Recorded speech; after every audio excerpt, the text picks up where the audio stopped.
J'adore le ballet et j'adore la musique classique.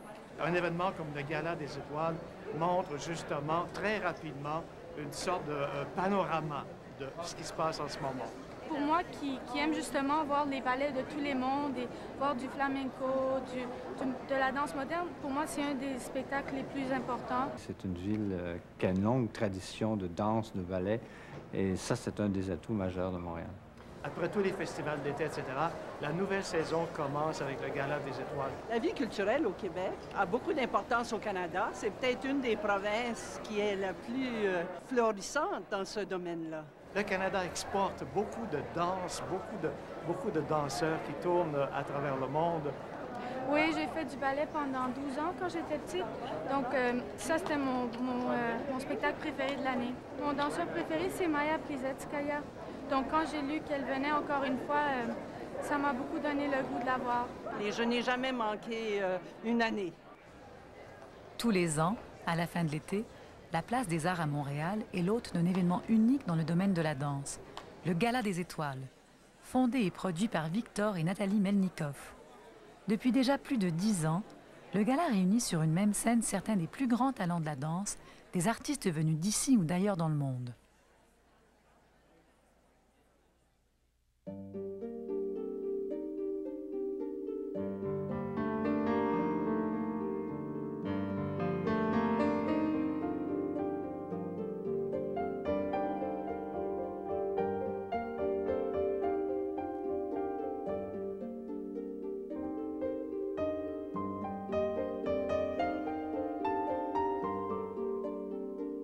La danse est le langage du corps en mouvement.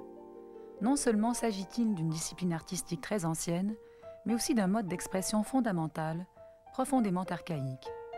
La danse occupe une place de choix dans toutes les civilisations, tantôt pour donner contenance aux guerriers, tantôt pour exorciser le mal, ou encore, comme de nos jours, pour exprimer des émotions et procurer un divertissement. Voici réunies des chorégraphies venues d'horizons très divers, qui ensemble forment un panorama des styles qui caractérisent la danse. Chaque pièce illustre à sa façon l'un des principaux courants de la danse au XXe siècle. Chaque tableau offre aussi un portrait de l'interprète, de sa méthode de travail et de son rapport à la danse, cette discipline trop souvent méconnue du grand public.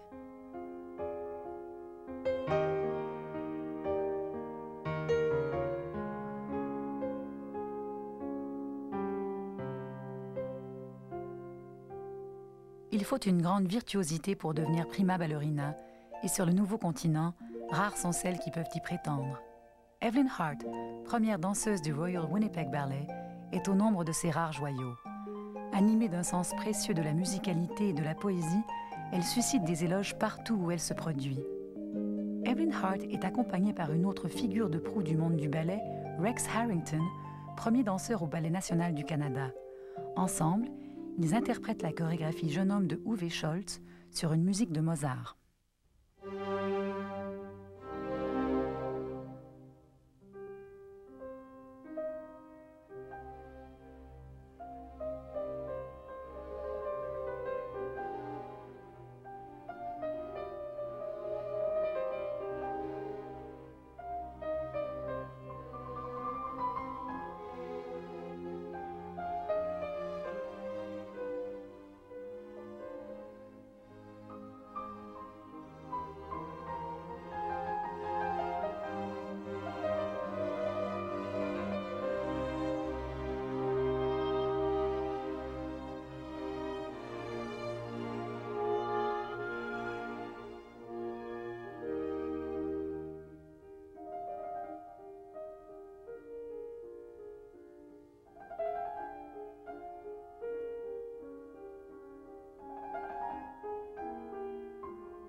Cette pièce est un pas de deux exceptionnel. D'abord parce qu'elle est chorégraphiée sur une musique classique très particulière, très sensible et raffinée, mais aussi parce qu'une grande partie de l'émotion provient de Mozart lui-même. Quand on sait que Jeune homme fut composé suite à une déception amoureuse de Mozart, on comprend une partie de l'émotion que ce couple a ressentie. Un amour qui ne peut se réaliser, mais qui nous laisse avec quelque chose de beaucoup plus profond.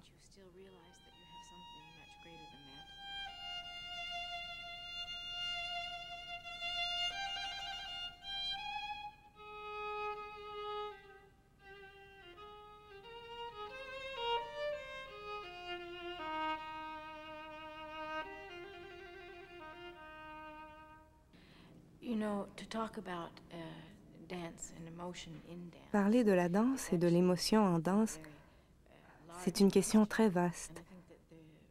Ce qu'il y a de merveilleux quand un danseur accède à la maturité de son art, c'est d'en venir à comprendre un peu mieux ce qu'on essaie d'exprimer.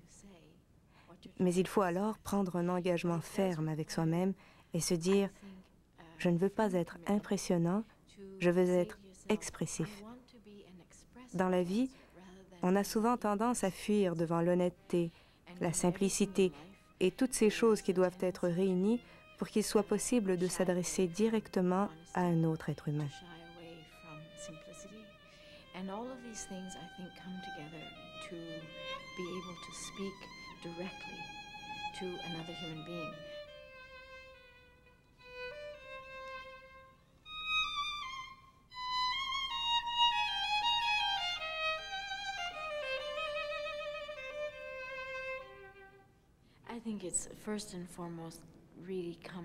Je pense que c'est quelque chose qui vient du plus profond de moi-même quand j'entends la musique.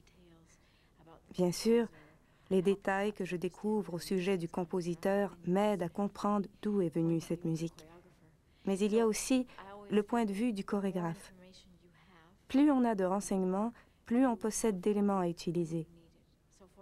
Par exemple, si vous ne savez rien du chorégraphe et que vous ne ressentez rien dans votre âme, vous trouverez peut-être quelque chose en vous tournant vers le point de vue du compositeur.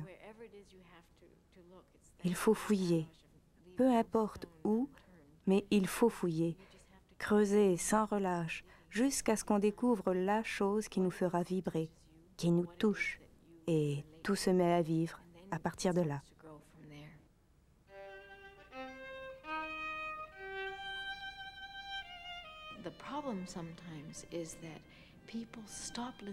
Le problème, c'est que parfois, on cesse d'écouter la musique et on cesse de se dire « Qu'est-ce que j'essaie d'exprimer ici ?» Par exemple, si vous interprétez le lac des cygnes et tout le monde dit « Voilà le pas qu'il faut exécuter et 1, 2, 3, 4 », c'était peut-être bien beau pour l'interprète précédent, parce que celui-là savait qu'à ce moment, le personnage veut dire ceci ou cela. Mais vous devez plonger au plus profond de vous-même et trouver ce que ça signifie pour vous.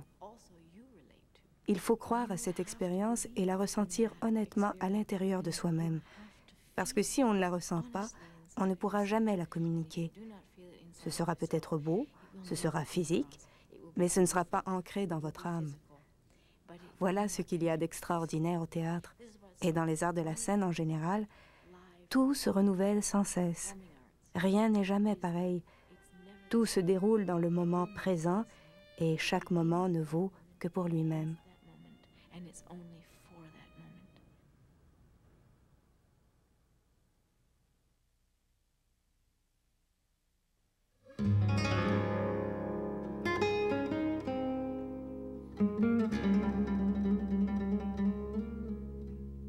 Antonio Canales est non seulement danseur, mais encore musicien, voire instrument de musique, puisque sur scène, c'est des mains et des pieds qu'il bat le rythme des pièces qu'il crée. Le feu qui l'anime est tantôt braise, tantôt flamme, tantôt brasier qui rugit avant de brusquement s'éteindre.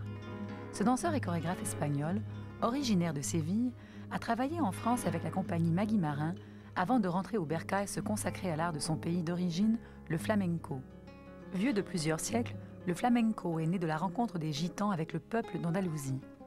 Avec Antonio Canales et ses musiciens, pénétrons dans l'univers du flamenco et laissons-nous séduire par cet art mystérieux et envoûtant.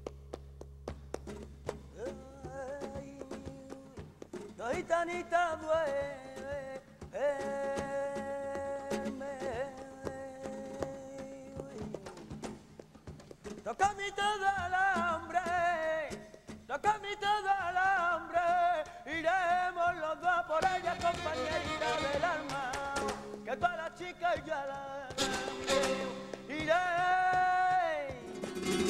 iremos los dos por ella, compañerita del alma, y todas las chicas ya la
Está bien recibido.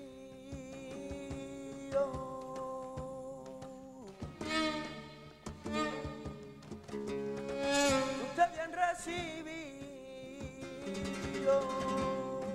Como recibe Domínguez los toros de Coriarrío. Como recibe Domínguez los toros de Coriarrío.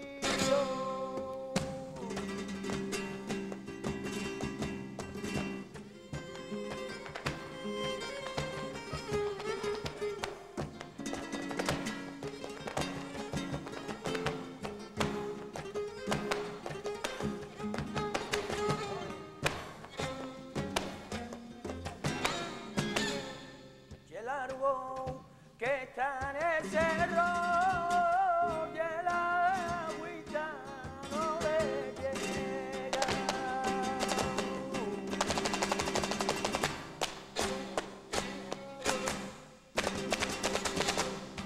El agüita no le llega y el agüita no le llega. Si no lo riegan a estaba más profesor se pierda, si no lo riega a nada más, estaba profesor se pierda.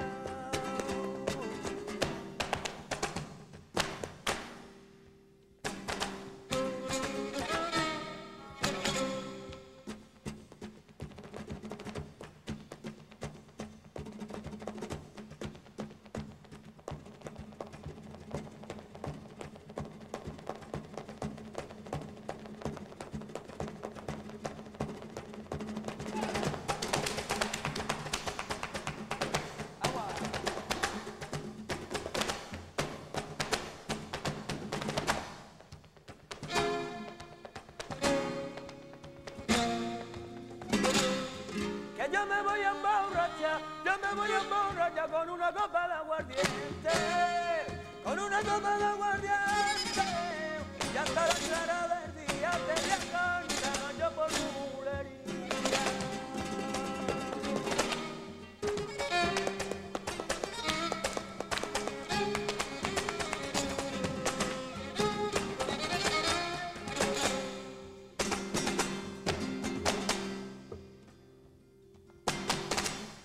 Caminito de la Alhambra, camina la reina mora, y entre sábana dorada.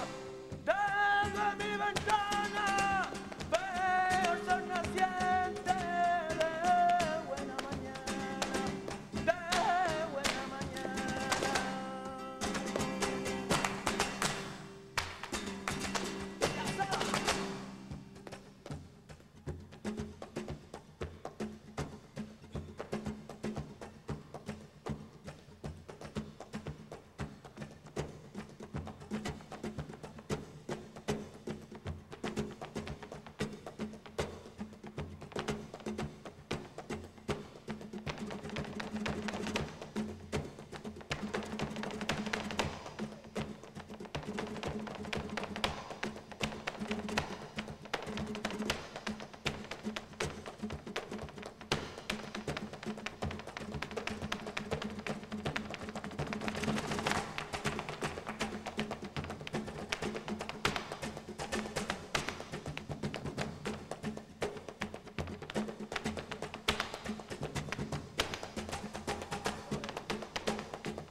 Caminito de la Alhambra, camina la reina mora, y entre sábanas doradas.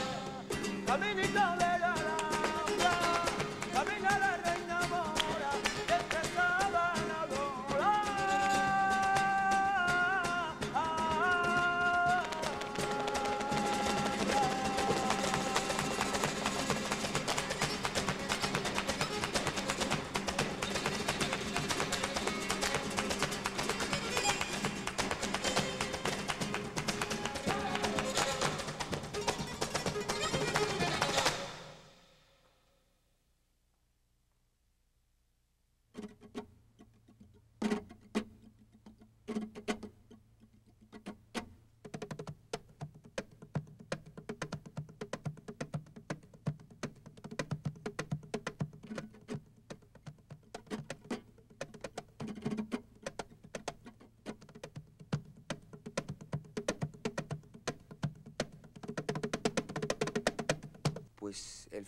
Le flamenco est une danse très intimement liée à la musique et au chant, puisque le danseur fait lui-même de la musique avec ses pieds. C'est pourquoi il est si important de faire corps avec les autres et de s'inspirer mutuellement. Ainsi, quand je danse, je deviens aussi un instrument de percussion.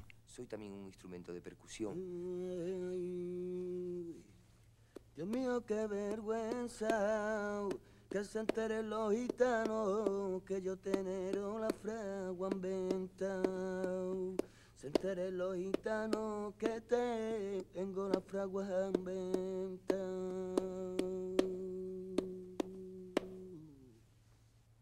Ce qui m'intéresse le plus de l'Espagne d'il y a 200, 250 ans, c'est que l'on assistait à la renaissance du flamenco, que ce fut le moment où le flamenco a commencé à se faire connaître. C'est alors qu'ont lieu les premiers festivals de flamenco.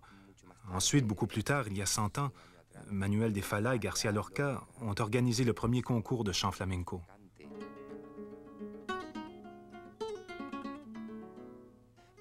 Par exemple, Charles III fut un roi très important en Espagne, car il fut un grand bienfaiteur du peuple gitan. Et c'est grâce à lui que le peuple gitan a pu s'établir en Espagne, puisqu'à cette époque ont été levées les bulles papales et décrétées les remises de peine. Et c'est lorsque le gitan s'est établi et s'est mêlé au peuple que le flamenco a commencé à réapparaître. Il est très important de savoir qui était Charles III pour connaître Charles II, qui était son père, mais qui agissait complètement à l'opposé, car il était un détracteur de tout ce qui était notre culture. Il faut donc se situer dans le contexte politique de l'époque pour arriver à comprendre comment est né le flamenco, comment se sentaient ces gens. Tout cela m'est très utile pour approfondir mes connaissances.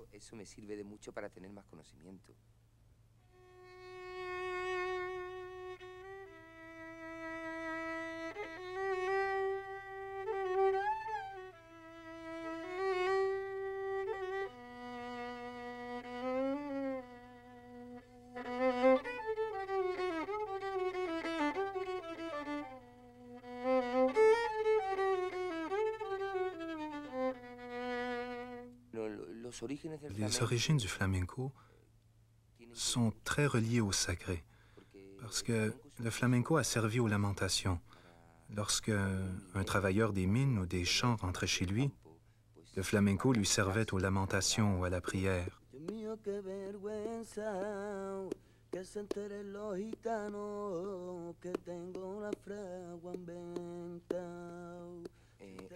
Le flamenco est un art qui doit avoir un rapport très étroit avec notre vie intérieure, avec notre vie quotidienne.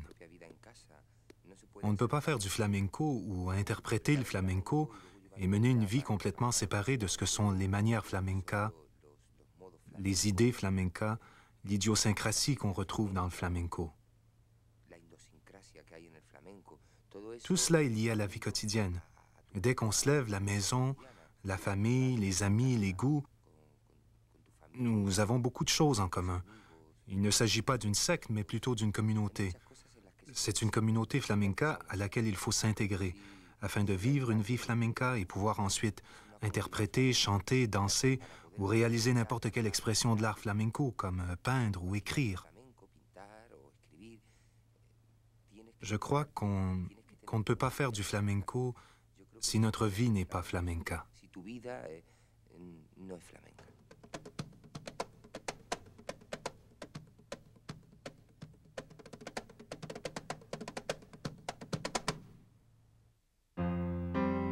Maya Plesetskaya est une légende vivante. Aujourd'hui âgée de 70 ans, cette célèbre danseuse russe évolue dans l'univers de la danse depuis plus d'un demi-siècle. Qui pourrait mieux qu'elle nous introduire à cet art rigoureux et fascinant? Première danseuse étoile des ballets Bolchoï de Moscou, elle interprète de nos jours les créations des grands maîtres de la danse moderne. Maurice Béjart a créé pour elle le magnifique solo dont elle nous présente des extraits aujourd'hui. Comment rester insensible devant cet artiste, véritable monstre sacré, qui interprète pour nous une création exceptionnelle, inspirée d'une autre figure légendaire de la danse, Isadora Duncan.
Je me suis toujours efforcée de faire les choses différemment.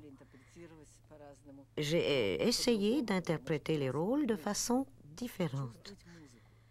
Parce que dans notre art, il y a la musique. Et que sentir, communiquer au public ce qu'on ressent et la façon dont on le ressent. Chanter avec son corps. C'est ça que j'aime faire. Quand j'ai commencé ma carrière, la guerre tirait à sa fin. Et vous imaginez bien toute la confusion qui régnait.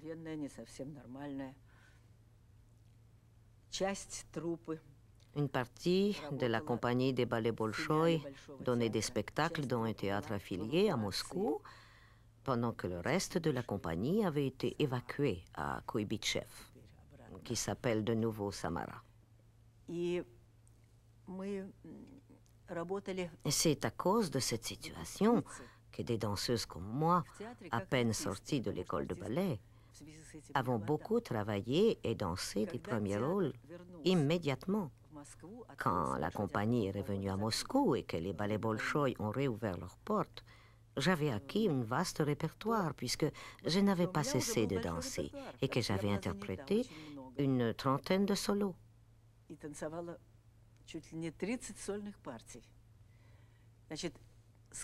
Donc, quand je suis entrée au Bolchoï, je possédais déjà tout le répertoire. Toute ma vie, j'ai voulu faire quelque chose de nouveau et de différent. Et j'ai toujours voulu interpréter des numéros que personne n'avait fait avant moi. Bien sûr, je ne pouvais pas me passer du répertoire classique, mais mon désir de faire des choses différentes a toujours été tellement grand que même les classiques, je les faisais à ma façon. Pendant le régime soviétique, c'était très difficile, puisque tout était interdit pour tout le monde. Nous ne pouvions danser que des classiques, et malheur à quiconque s'essayait à faire du nouveau.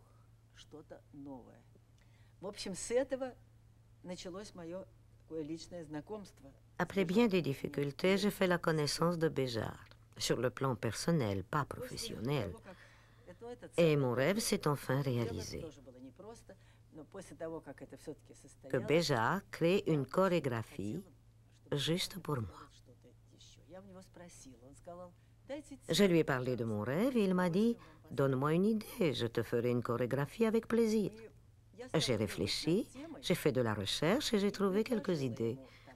Puis, Chadrine, mon mari, m'a dit « Écoute, tu aimes tellement Isadora Duncan.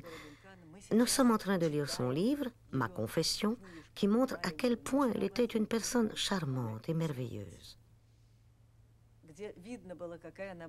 Mais elle était aussi une grande danseuse, une artiste exceptionnelle, une personne remarquable qui a eu une vie extraordinaire.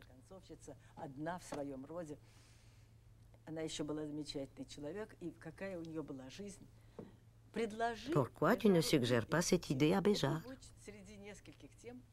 Et c'est cette idée que Béjart a retenue.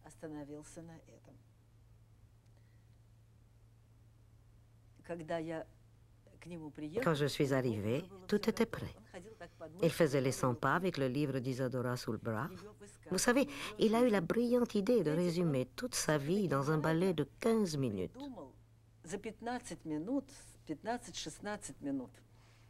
On voit son école, son répertoire, sa mort.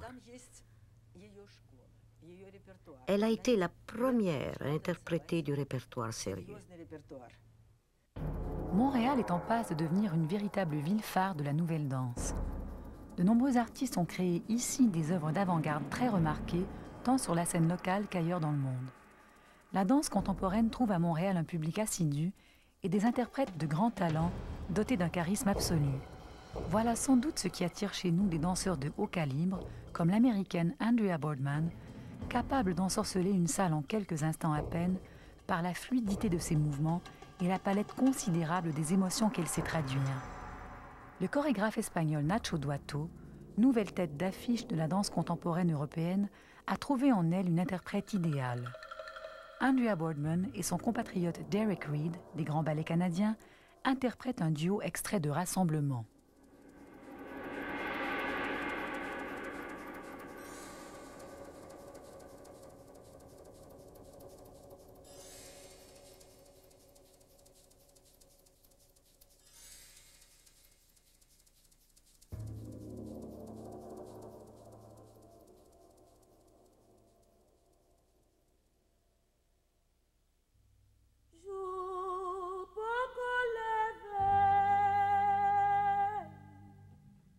travail.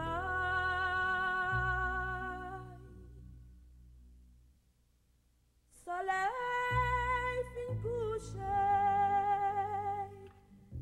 gardez notre travail. Mais tout le monde, c'est même maître là qui crée. Mais pour qui ça nous pas cap gain liberté?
En travaillant pour Rassemblement,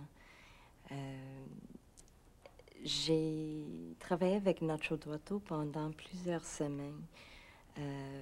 Et l'affaire le plus difficile, c'est de bien comprendre pourquoi il faisait cette pièce et qu'est-ce qu'il voulait exprimer. Nacho, il adore la musique folklorique, il adore les gens de la terre, les gens qui travaillent avec leurs mains, les paysans. Et rassemblement, je crois, pour lui, c'était une façon de protester toutes les injustices dans le monde. Alors, je le vois un petit peu comme un poème violent et touchant. Alors, il y a des moments qui sont très forts, qui expriment toutes ces injustices. Mais il y a d'autres moments beaucoup plus touchants qui expriment toutes les émotions que ces gens avaient, que moi j'avais dans ma vie, que les danseurs ont en dansant cette pièce. Alors c'est sûr, il faut apprendre les positions, les pas. Nacho est très spécifique avec les positions des bras, des mains, avec la forme au complet. Mais en même temps, c'est d'être capable à créer ces positions avec une émotion qui est honnête, qui exprime l'essence de la musique aussi. Quand j'ai commencé à danser, j'ai remarqué que ça m'amenait beaucoup de plaisir parce que c'était une façon de m'exprimer émotionnellement sans parler, parce que je ne me sentais pas vraiment à l'aise en parlant. Alors c'était vraiment une révélation pour moi. Et je me sentais comme j'ai eu la chance finalement de vraiment exprimer tout ce que j'avais barré dans mon corps, dans ma tête. Ça me laissait la chance de bouger, de laisser sortir toutes ces émotions. En dansant des ballets classiques, souvent, il faut qu'on représente des personnages imaginaires. Alors, on essaie à défier la gravité, on essaie de ne pas montrer l'effort, on est conscient beaucoup des positions du corps. Par contre, dans la danse contemporaine, on travaille plus avec des émotions humaines. On travaille avec un sens de poids, avec le sol, avec la terre. Alors, les mouvements sont vraiment initiés du centre du corps. C'est de là que les jambes et les bras développent les positions. Si j'ai une idée déjà du feeling de la pièce, j'aime ça de me laisser aller à découvrir. Alors ça change chaque journée. Il y a des jours que je me sens plus d'un côté, mais quand je prends le temps de répéter, je développe un sens qui est confortable pour moi, que je me sens bien avec la musique. Mais c'est vraiment mon inspiration, comme j'ai dit, de bien entendre la musique, puis d'essayer d'exprimer l'essence de la musique.